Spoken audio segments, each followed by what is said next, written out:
वही गोपियों के चरण शरण में पड़े रह गए, भक्ति में लिप्त पड़े रह गए।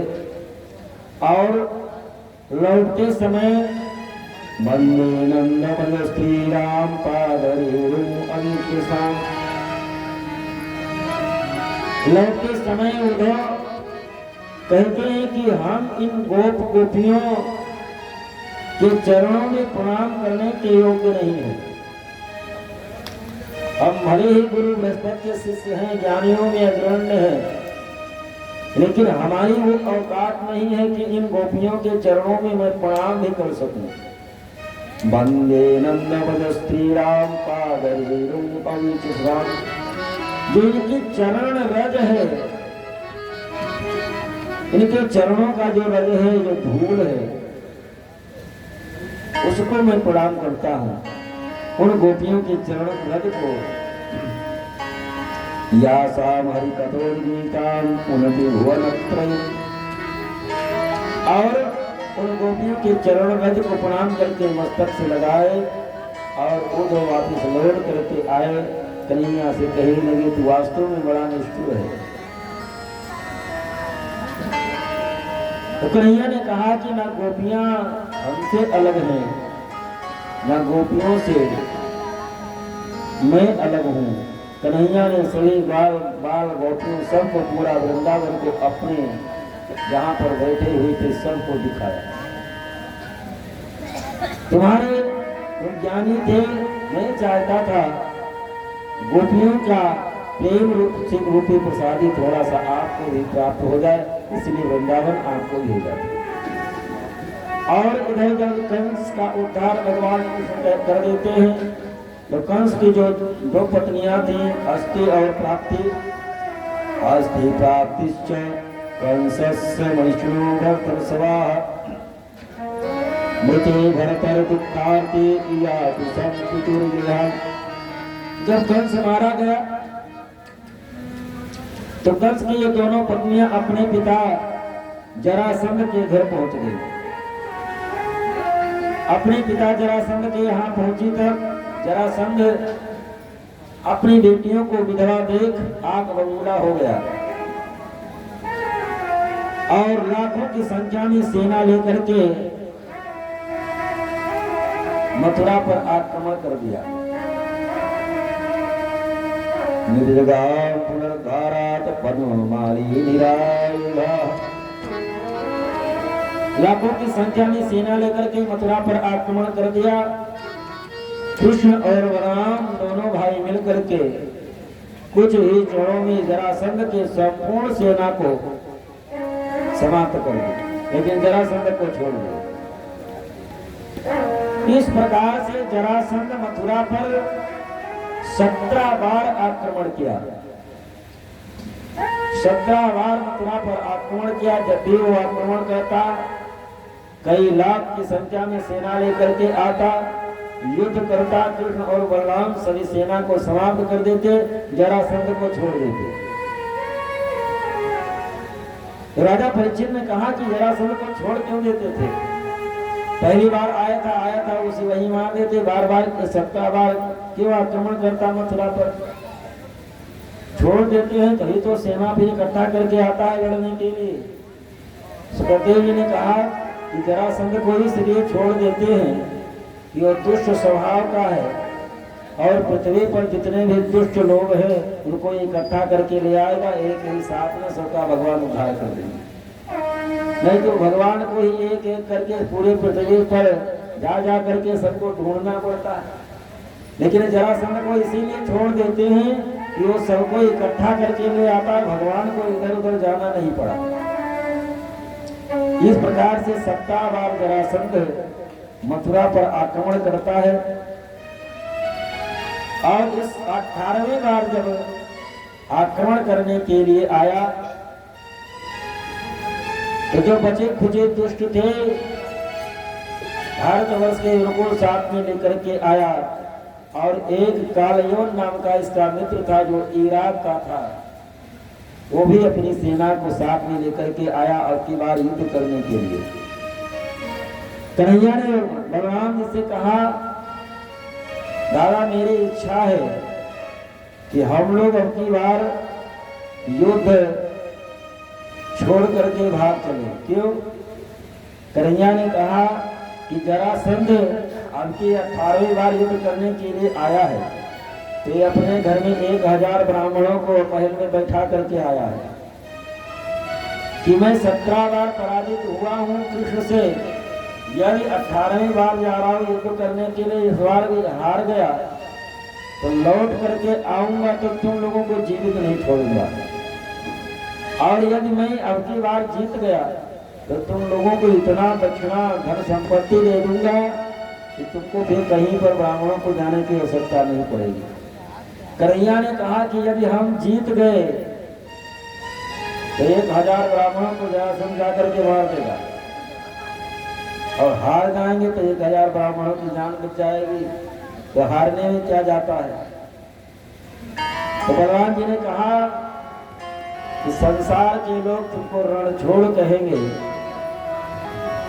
कि युद्ध क्षेत्र छोड़ करके भाग खड़े हुए। कन्हैया ने कहा कि वैसे भी लोग माखन छोड़ और क्या क्या नाम रखे हैं, एक नाम रणछोड़ भी पड़ जाएगा तो क्या दिक्कत होगी। सोते हुए संपूर्ण मथुरा वासियों को विश्वकर्मा से कहलवा करके बीच समुद्र में द्वारिका का निर्माण करवाते हैं, और सोते हुए संपूर्ण मथुरा वासियों को भगवान कृष्ण सबको द्वारिका भिजवा दिए। सुबह हुए युद्ध प्रारंभ हुआ, और कार्यवल की जो सेना थी, कार्यवल की सेना को मार करके कृष्ण और बलराम युद्ध भूमि को छोड़ करके भाग खड़े हुए। कार्यवल जरासंध पीछा करता है, और भागते कृष्ण और बलराम एक गुफा में छुप जाते हैं। कार्यवल भी पीछा करता करता उस गुफा में प्रवेश करता है। उस गुफा में एक मानधाता के पुत्र श्री मुचकुंद जी महाराज विश्राम कर रहे थे, जो देवासुर संग्राम में देवताओं की सहायता करने के लिए गए थे। कई वर्षों तक देवताओं की तरफ से लड़ते रहे। देवताओं जब देवता लोग देवासुर संग्राम जीत गए तो मुचकुंद जी से कहा कि जो मांगना चाहते हो मांग लो। मुचकुंद जी ने कहा मांग, अब चाहिए कुछ नहीं, कई वर्षों से आपकी सहायता करते हुए हम युद्ध लड़ते रहे, सोने की इच्छा है। तो देवताओं ने आशीर्वाद दिया कि जाकर के तुम जहाँ भी विश्राम करोगे, यदि कोई जगाने के लिए तुमको आएगा और जल करके रात हो जाएगा। तो मुचकुंद जी उसी गुफा में सो रहे थे, और भगवान कृष्ण जब गुफा में प्रवेश किए तो अपना पीतांबर मुचकुंद के ऊपर डाल दिए और गुफा के अंदर चले गए। काल यवन गुफा में प्रवेश किया तो समझा कि ये बहाना करके कन्हैया ही सो रहे हैं। वो पीतांबर को खींचा नहीं और फिर पैर पकड़ करके झटकोड़ा। मुचकुंद महाराज की आंख खुली और कालयवन जल करके भस्म हो गया। कालयवन जल करके भस्म हो गया। इधर जरासंध यदि कन्हैया कृष्ण और बलराम को ढूंढने का प्रयास किया, ना मिले तो उसने जंगल में आग लगवा दी। आग लगवा दी तो समझ गया कि इसी में जल करके दोनों भाई समाप्त हो गए होंगे और समुद्र के मार्ग से भगवान कृष्ण और बलराम द्वारिका में पहुंच गए। अब भगवान क्या हो गए? द्वारिकाधीश। बोले द्वारिकाधीश भगवान की जय। श्री सुखदेव जी महाराज वर्णन करते हैं कि राजन विदर्भ देश के राजा कुंदनपुर के राजा श्री भीष्म जी थे।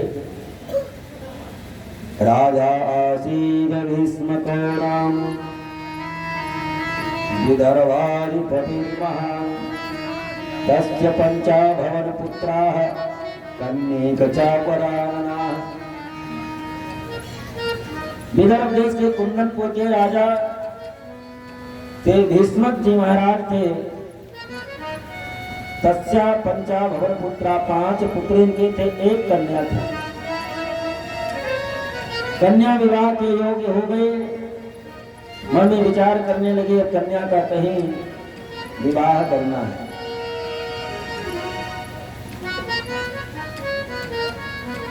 और बेटी जिस दिन से घर में जन्म लेती है, पिता उसी दिन से बेटी के लिए सोचने लगता है कि हम भले ही कम खाएंगे, कम पहनेंगे, लेकिन बेटी के लिए सुयोग्य वर कहीं से व्यवस्था करना है। भले ही कर्जा लेना पड़े, भले ही कहीं से कुछ भी करना पड़े, लेकिन हर पिता अपनी बेटी के लिए अपने से श्रेष्ठ घर में विवाह करने की इच्छा रखता है। और वैसे बेटियां भी जितना प्रेम अपने पिता से करती हैं, शायद अन्य से नहीं करती। आप कहीं बाहर गए हो, लौट करके आए और दरवाजे पर आपका बेटा बैठा हो और उसको ये पता चले कि पिताजी अब आ रहे हैं, तो वो दरवाजे से इसलिए खसक लेगा कि ये पिताजी आ रहे हैं, पानी मांगेंगे, पानी देना पड़ेगा, तो दरवाजे से हट गया। लेकिन जो बेटी घर में है वो जब आवाज सुनेगी पिताजी बाहर गए थे, आ गए, तो बढ़िया सबसे पहले सुंदर ठंडा पानी ला करके पिलाए, गर्मी होगी बैठ करके पंखा दे। ठंडी के मौसम में पिताजी बाहर चले गए, बेटी तब तक इंतजार करती है कि जब तक पिताजी नहीं आ जाएंगे तब तक भोजन नहीं करेंगी। आप थोड़ा सा आटा बचा करके रखती है कि ठंडी का मौसम है, पिताजी आएंगे, गरम गरम रोटी बनाएंगे, पिताजी को खिलाएंगे, पिताजी को खिलाने के बाद में ही खाती।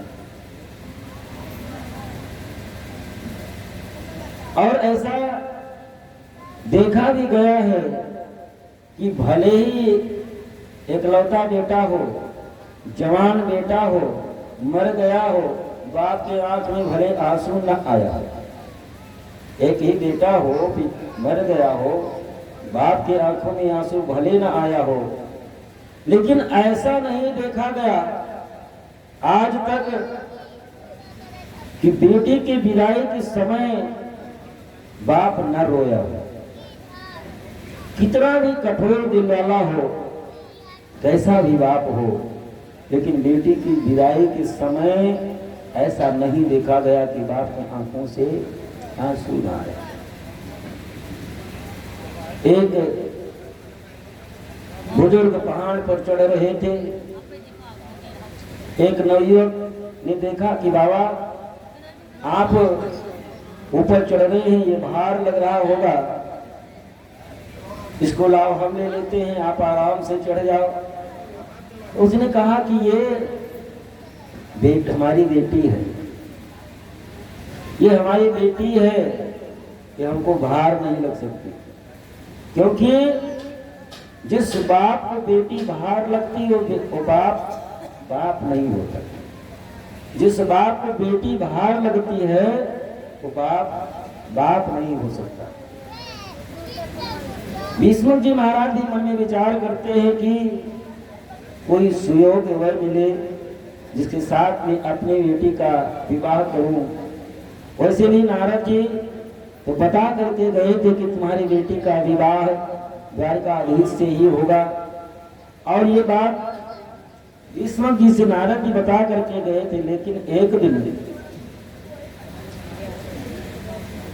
इनका जो सबसे बड़ा बेटा था रुक्मी, सिंधु नरेश शिशुपाल के यहाँ मिलने के लिए गया था। शिशुपाल इनका मित्र था, तो शिशुपाल के साथ में रुक्मी विवाह पक्की करके चला आया। रुक्मिणी का ये हमारा मित्र है और मित्र के साथ में बहन का विवाह करा दूंगा, अपने दबाव में रहेगा, बहन हर प्रकार से सुखी रहेगी।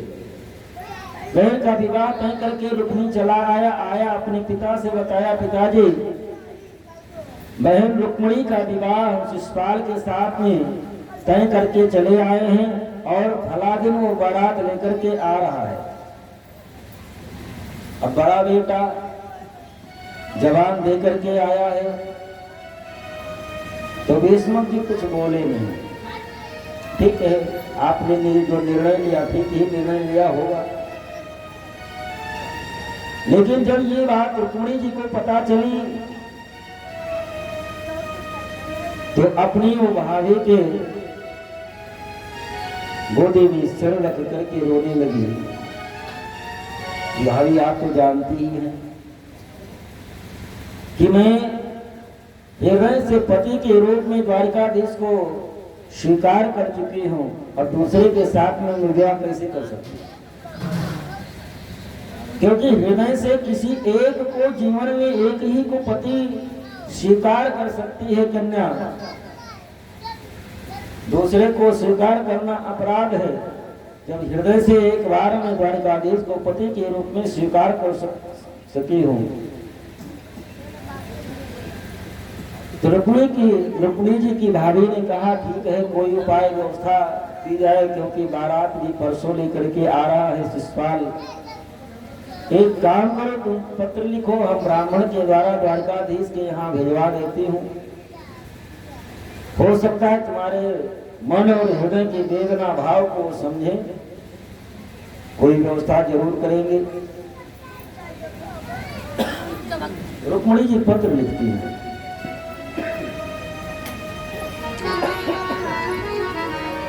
पत्र लिख करके ब्राह्मण को दी। ब्राह्मण देवता पत्र लिए द्वारका पहुंच गए। द्वारकाधीश भगवान कृष्ण ब्राह्मण के चरणों में प्रणाम किए, महल में लेकर के गए। कैसे आना हुआ ब्राह्मण देवता, क्या आज्ञा है हमारे लिए? ब्राह्मण देव ने कहा कि आपके लिए मैं पत्र लेकर के आया हूँ। कहाँ से? कुंदनपुर से। किसने दिया है? महाराज भीष्म की बेटी रुक्मिणी ने दिया है। ठीक है, लाओ। पत्र लिखे। पत्र में लिखा क्या था? 7 श्लोकों में श्री रुक्मिणी जी पत्र लिखती है। श्रुता गुणानुभुवन सुंदर सुरनतांति।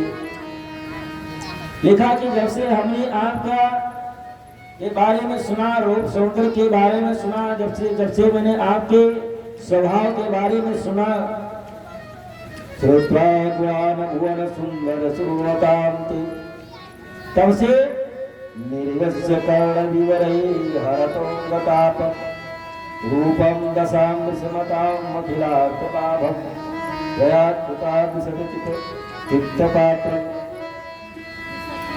द्वारकाधीश, तब से मैं आपको अपने पति के रूप में स्वीकार कर चुकी हूँ। अब आपके हाथ में है कि सिंह का भाग सियार लेकर के जाएगा, कि सिंह का भाग सिंह ही ले जाएगा। परसों बारात आने वाली है और बारात आए विवाह के पूर्व हमारे कुल की परंपरा है गौरी पूजन के लिए मंदिर जाती है कन्या। यदि आप आए तो आपसे निवेदन है कि नगर के बाहर गौरी जी का मंदिर है, आप वहीं मिलकर के हमको स्वीकार करें। कन्हैया ने पत्र पढ़ा, ब्राह्मण से कहा कि भैया आप तो चलना ही पड़ेगा। कन्हैया जब महल के बाहर ब्राह्मण के साथ में निकलने लगे तो बलराम ने देखा कि ये विदर्भ का से ब्राह्मण आया और ये अभी आया ही था, जलपान किया, उसी के साथ में कन्हैया भी जा रहा है, कोई बात तो जरूर है। बलराम जी आकर के पूछे, कन्हैया कोई बात है क्या? अब कैसे बता दें कि विवाह करने जा रहे हैं? नहीं दादाजी, बस ऐसे ही। नहीं, कोई बात तो जरूर है। नहीं दादा, बस। बलराम जी समझ गए कि ब्राह्मण आया, उसके साथ में लेकर के जा रहे हैं, कोई बात जरूर होगी। ब्राह्मण के साथ में कन्हैया भी विदर्भ में आ गए तो शिशुपाल बारात को लेकर के आया तो शिशुपाल समझ रहा है कि महाराज भीष्म बुलाए होंगे कृष्ण को, और महाराज विदर्भ नरेश भीष्म ये समझ रहे हैं ये शिशुपाल का मौसेरा भाई है, मौसे के लड़का है द्वारकाधीश। इस शिशुपाल के घराटी बन करके आए होंगे। कन्हैया के भी रहने की रुकने की व्यवस्था की गई। और अब गौरी पूजन के पूर्व दुल्हन के रूप में रुक्मिणी जी को रुक्मिणी जी का बढ़िया सुंदर श्रृंगार उनकी सखियां कर रही हैं। और रुक्मिणी सखियों से कहती है कि इतना बढ़िया हमारा सुंदर श्रृंगार करो कि हम द्वारकाधीश भगवान कृष्ण के योग्य बन जाए।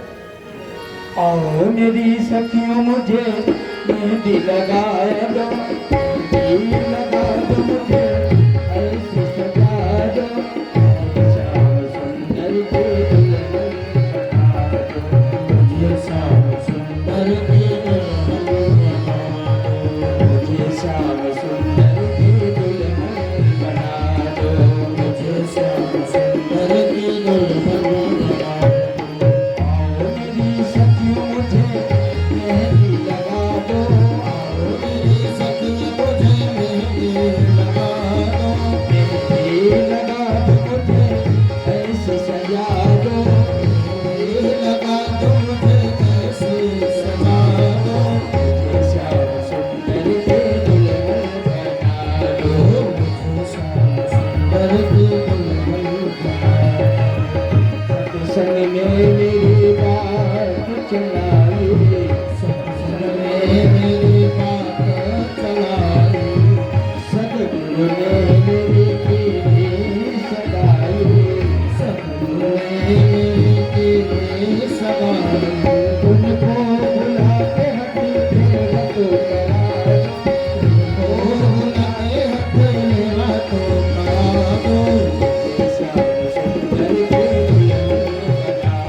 चोरी जो कब हो न टूटे, चोरी जो कब हो न टूटे, ऐसा हो दुल्हा जो कब हो न टूटे, ऐसा हो दुल्हा जो कब हो न टूटे, अपने सुहाग की बिंदिया लगा दो, अपने सुहाग की बिंदिया लगा दो, श्याम सुंदर के दुल्हन बना दो,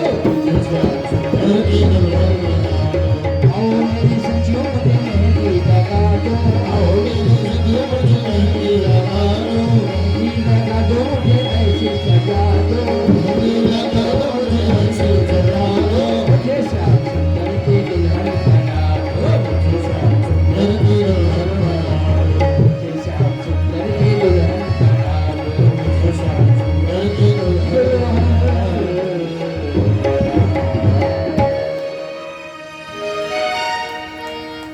रुक्मिणी जी का बढ़िया सुंदर श्रृंगार करती हैं सखियां।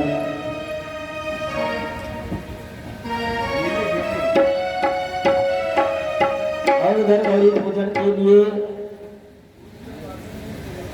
महल से जिस रास्ते से होकर के मंदिर जाना था, रुक्मी और शिशुपाल दोनों अपनी सेना सघन सेना लगा रखी है। इतनी सघन सेना लगा रखी है महल से लेकर के मंदिर तक कि पक्षी भी चाहे तो इधर से उधर नहीं जा सकता, क्योंकि द्वारकाधीश भगवान कृष्ण जब आ गए तो टुकमी भी समझ गया था कि कुछ ना कुछ गड़बड़ी जरूर करेगा द्वारकाधीश, और इस बात को शिषपाल भी समझ गया था कि द्वारकाधीश आए हैं तो ऐसे आने वाले नहीं, कुछ ना कुछ उदंडता जरूर करेंगे। तो दोनों को आभास था, इसलिए महल से लेकर के मंदिर तक दोनों तरफ सघन सेना लगी हुई है, अस्त्र शस्त्र से सुसज्जित। अब सखियों के साथ में रुक्मिणी जी जा रही गौरी पूजन करने के लिए। सखियां सुंदर मंगल गीत गा रही हैं।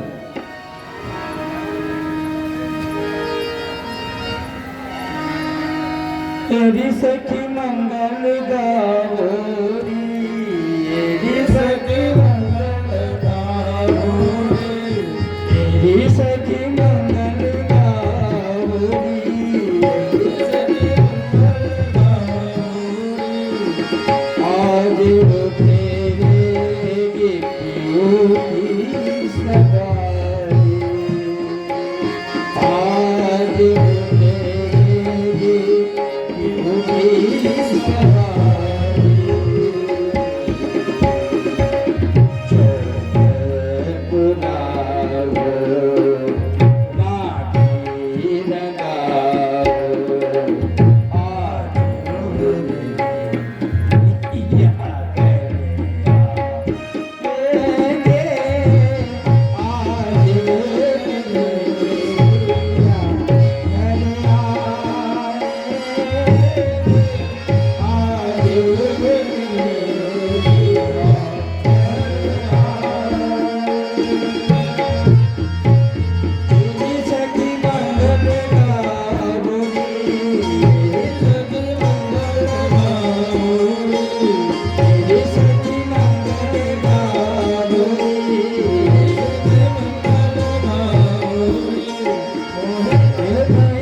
काम करुणा निधान सुदान शील स्नेह जानत रावण यही बात गौरी सही तुलसी भवानी मुझे पुनि पुनि मुदित मन मंदिर चली नमस्ते त्र्यंबके अभिक्षणा संतानयुतं शिवं भूयात् पतिर्मे भगवान् कृष्णस्य जन्मोधता।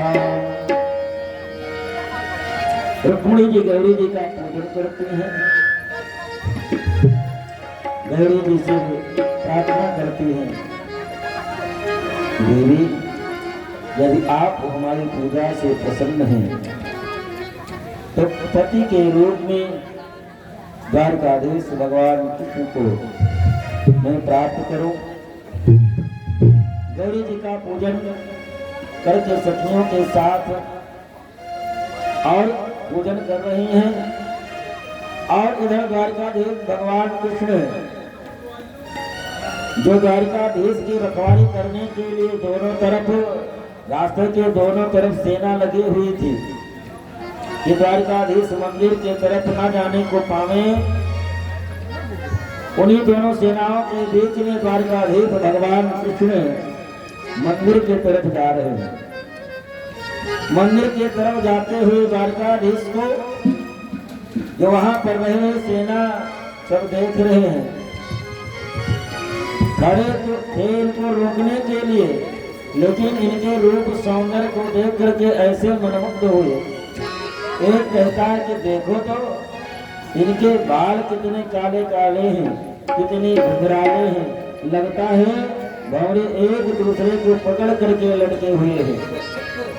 दूसरे ने कहा इनके काले घुघराले बाल तो है ही हैं, लेकिन इनके नेत्र तो देखो, इनके नेत्र कितने सुंदर है, मालूम पड़ता है कि कमल की पंखुड़ी के समान लंबे इनके नेत्र हैं।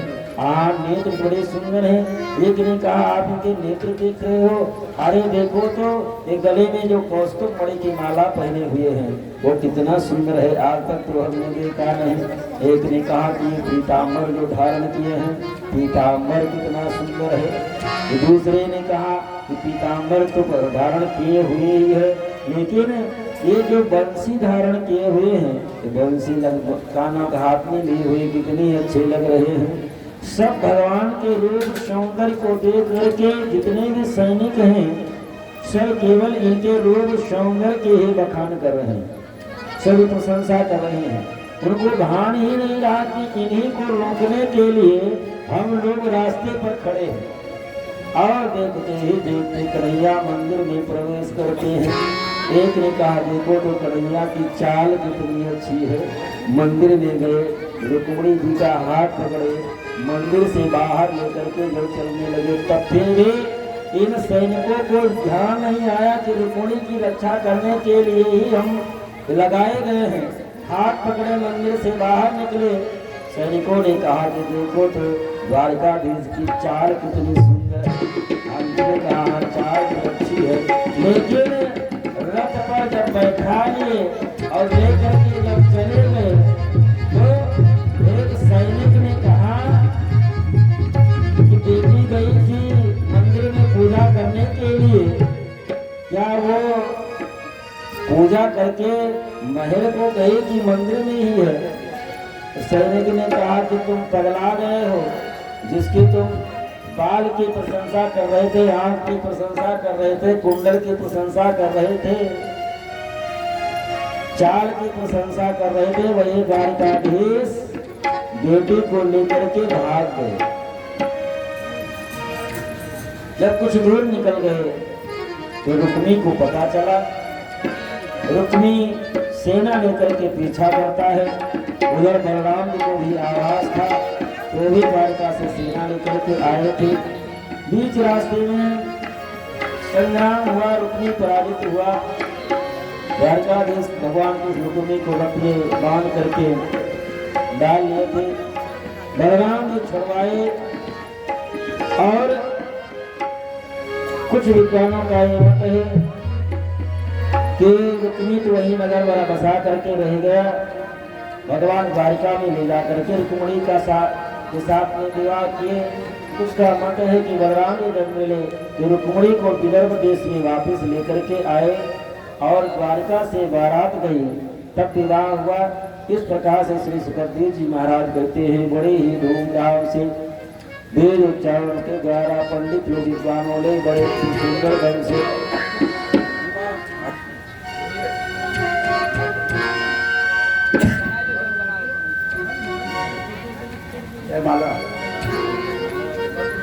ओम स्वस्ति न इंद्र बुद्धश्रवाः स्वस्ति नः पूषा विश्ववेदाः स्वस्ति नस्तारक्षो